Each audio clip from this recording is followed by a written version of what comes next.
But the fact that some people mention that anytime you talk about being persecuted shows how far away from the truth of God we've really gotten in these things. All right, Joseph is a type of Christ in his humiliation. One big part of his life is just down, down, down, down, down, down, down. And when God's working in your life and He's going to bring you up here where you'll be a worldwide blessing, Joseph was a worldwide blessing to Jews and Gentiles, to the whole wide world. When God's going to bring you up here, often one part has got to be down, down, down, down, down. Then later it's up, up, up, up, up. Joseph becomes the #1 man in the world. And he's a great type of Christ in his humiliation and in his exaltation. So repeat the question and the answer. In only a few words, summarize the above ways in which Joseph was a type of Christ. In the valley of humiliation, down, down, down, and in the mountaintop of exaltation, he becomes the #1 man in the world. And Christ isn't going to be the #1 man in the world. He's going to be the God-man, specially exalted by the whole world. This next question is a very important one. God's sovereignty, rule, and man's free agency in the story of Joseph and his brothers. Underscore this, please. One of the greatest of all theological problems is the relation between God's sovereignty and man's free moral agency. That's the way we expressed it. Some use the word free will. Others don't like that word free will. But I'm not afraid to use Bible terms. And in the book of Philemon, you have the word free will. Paul says he's doing of his own free will. So I'm not afraid to use it, but since some people don't like it theologically, I just change and use another. And free moral, if I were going to choose between free moral agency and free will, I'd choose free will. Bible doesn't use free moral agency, but it does use free will. But man's responsibility, usually people would accept that, because I'm not here to prove one particular point. But see, man's responsible, but God is sovereign. And the life of Joseph is just a wonderful illustration of this. And when you have it in flesh and blood, it makes it much softer and much more tender. Well, you read about what the theologians call the decrees of God. And Dr. King, my pastor, used to say that some of the fellows in the seminary really had a hard time when they were studying the decrees of God. God's chosen some and He hasn't chosen others. And you say, I just don't understand that. No, you don't have to understand it, but the point is, accept both things. And don't try to put them together. Let God put them together. God is sovereign, and man's responsible. Did God make Joseph's brothers treat him like that? No. But was God in control when they treated him like that? Yes. See the difference? One way to show the relation of God's sovereignty and man's responsibility here is to contrast the human plan with the divine plan. The human plan of Joseph's brothers with the divine plan. God's plan. The human plan was to get rid of one brother. They hated him. They were jealous of him. Now watch. That was the human plan, to get rid of one brother. What was God's plan? God's plan was to save a nation, the Jewish nation, and the whole world. My, what a difference. The human plan to get rid of one man. The divine plan to save a nation, save the whole world. You know, many people today are so puzzled about what's going on over in Europe. Did you realize that when the two parts of Germany are reuniting, Ms. Margaret Thatcher is very much against that. And I don't worship her, but I think she's a solid woman. You know, people often say, would we ever have a woman president of the United States? I doubt if America would be ready for that. England in some ways seems to have been ready for it. I think she's made a tremendous prime minister over there. And you know, now they're mad at her because she's taxing them and so forth.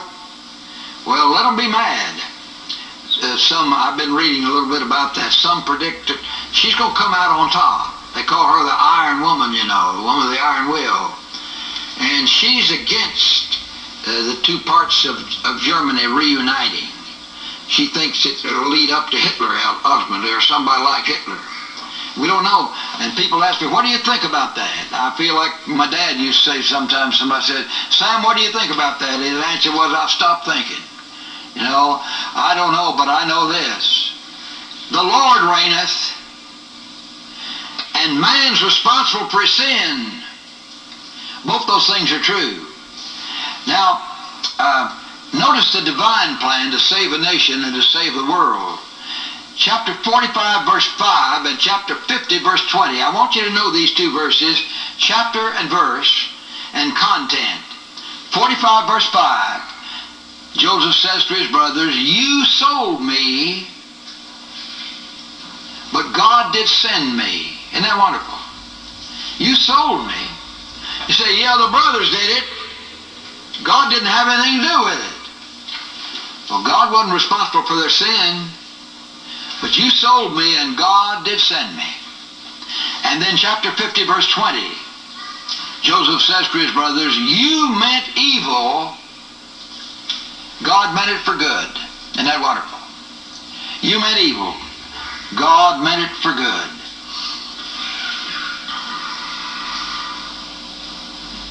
In one chapter of a certain book, I won't refer to that book because I don't recommend it altogether. Well, I'll just tell you what the book is, though, and tell you why I don't recommend it altogether. It's a well-known book on the Christian life by Hannah Whitall Smith. It's called The Christian Secret of a Happy Life. Later in life, she wrote a book in which she denied hell.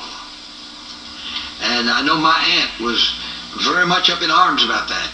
She'd read that book and liked it very much, The Christian Secret of a Happy Life. And my aunt had the habit, when she found a book that she liked, she'd send off and order all the other books written by the same author. And she said, and was very much puzzled with this other book, and she wrote the Sunday School Times. And she said, I don't understand that this book denies hell.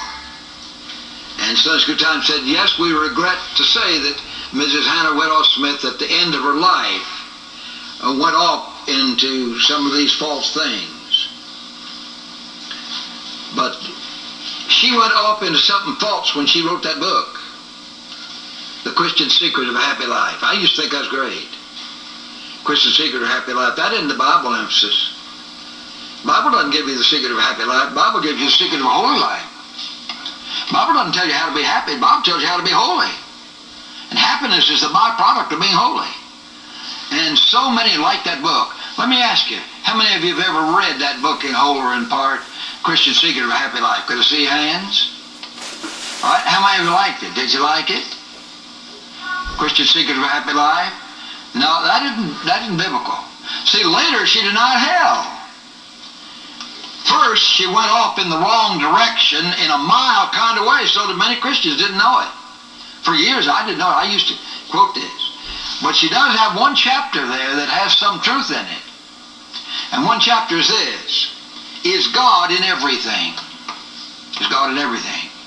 So suppose somebody would come up and slap you in the face. Would God be in that? You say, no, I haven't done anything to him. And God wouldn't be in that. It's wrong for him to slap me in the face. But she says, by the time it reaches you, it's wrong for him to do it. But by the time it reaches you, it's God's will for you. Oh, how important that is. One of the great practical lessons in Joseph's life is that there are no second causes in the life of a Christian. You know, something could happen in your life like this. You can say, now, here's why it happened. Because that person didn't do it right. And that person didn't do it right. And that person didn't do it right.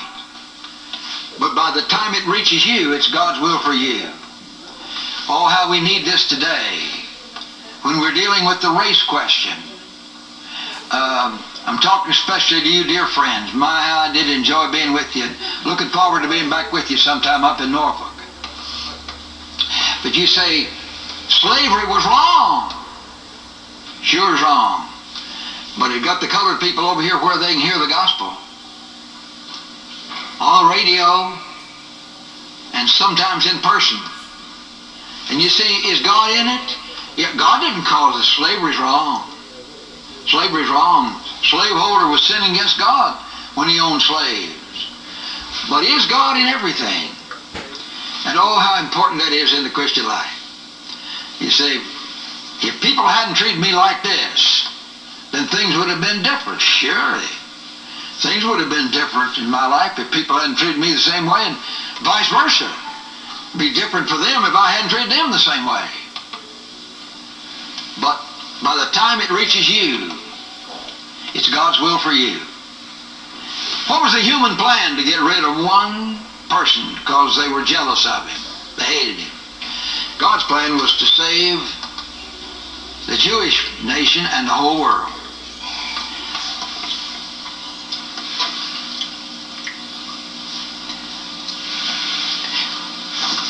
Melvin Grove Kyle was a Christian archaeologist. He used to dig down into the earth to find the remains of other civilizations. He was also a great Bible teacher and theologian. On one occasion, Melvin Grove Kyle was writing the leading Sunday school lesson for a certain periodical. And he was writing about Joseph and his brothers. And he was traveling one afternoon on an elevated train in New York. They had a lot of subways. When I was a kid taking up there, those subways fascinated me. I don't think they fascinate me too much now because so many people get killed down in those subways these days. But also I was fascinated by the elevated trains up above the traffic. And you just look over and all these automobiles are down here, and some of them are in a long line where they're stalled, but you're just sailing right along on your elevated train. And he said that he went halfway to sleep and fell into a kind of a reverie. And then he woke up, and he said he thought he could see God's overhead railroad in the life of Joseph. He said down here where all the traffic is, his brothers were hating him and people were lying about him and forgetting him and everything else. But all that time there was God's overhead railroad. And God's overhead railroad wasn't changed by anything that happened down below. And on that overhead railroad, he thought he saw the words of Romans 8:28. You know Romans 8:28. Somebody say Romans 8:28 for me. What is Romans 8:28? Yeah, that old rascal stole my thunder then. He gave it right, and I was hoping somebody would give it wrong so I could drive home my point. Maybe that's a little bit of a cruel way of doing it, but often you ask people to give Romans 8:28 and they say, all things work together for good to them that love God. Doesn't say that. It says, and we know that all things work together for good to them that love God, to them that are called according to his purpose. Now that's present tense. And we know that all things are working together for good to them that love God, to them that are called according to his purpose. Present tense. If you're a Christian, then this moment, all things are working together for good. Now what's the good? One writer expressed it this way. He said, lots of folks think if you claim Romans 8:28, and we know that all things work together for good, they read it, and we know that all things work together for goods. G-O-O-D-S. In other words, if you trust the Lord, you'll get rich overnight. But it doesn't say that. It says, and we know that all things work together for good. Now what's the good? Now watch. For whom he foreknew, Romans 8:29, he also foreordained to be conformed to the image of his Son. In other words, to be like Christ. If you're a Christian this moment, all things not most things, not some things, but all things, are working together for good, that you might be like Christ. Can you really say this? Somebody asked you, what would you rather be than anything else in the world? Can you really honestly say, I'd rather be like Jesus than anything in the world? All right, then Romans 8:28 will be a great blessing to you, but you won't think much of it if you have the idea that most folks have. Oh, all things work together for good. Them that love God. No, and we know that all things work together for good to them that love God, who are the called according to his purpose, that we might be conformed to the image of his Son, that we might be like Christ. My, how precious that is to realize that any moment when anything happens in my life, I can say, I don't understand it all. In fact, I don't understand any of it sometime. But I know this, that all things are working together for my good, that I might be like Christ. All things are working together for your good, that you might be like Christ. Let's bow our heads and just claim this from the Lord. You dear friends up in Norfolk, claim this from the Lord. And you girls and boys here, and you young people who are here, claim this from the Lord. Do you know you're saved? Be sure you know you're saved. And then if you know you're saved, you can just claim this, that all things are working together for good, that I might be like Christ. And would you just say to him, Lord, may I want to be like Christ far more than anything else in the world, to be like Jesus.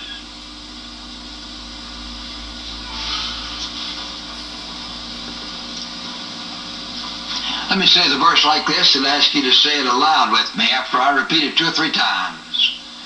And we know that all things are working together. It's present tense. And we know that all things are working together for good to them that love God, that we may be like Christ. Let me say it again. And we know that all things are working together for good to them that love God, that we may be like Christ. Say it with me aloud, everybody together. And we know that all things are working together for good to them that love God, that we may be like Christ. In Jesus' precious name, amen.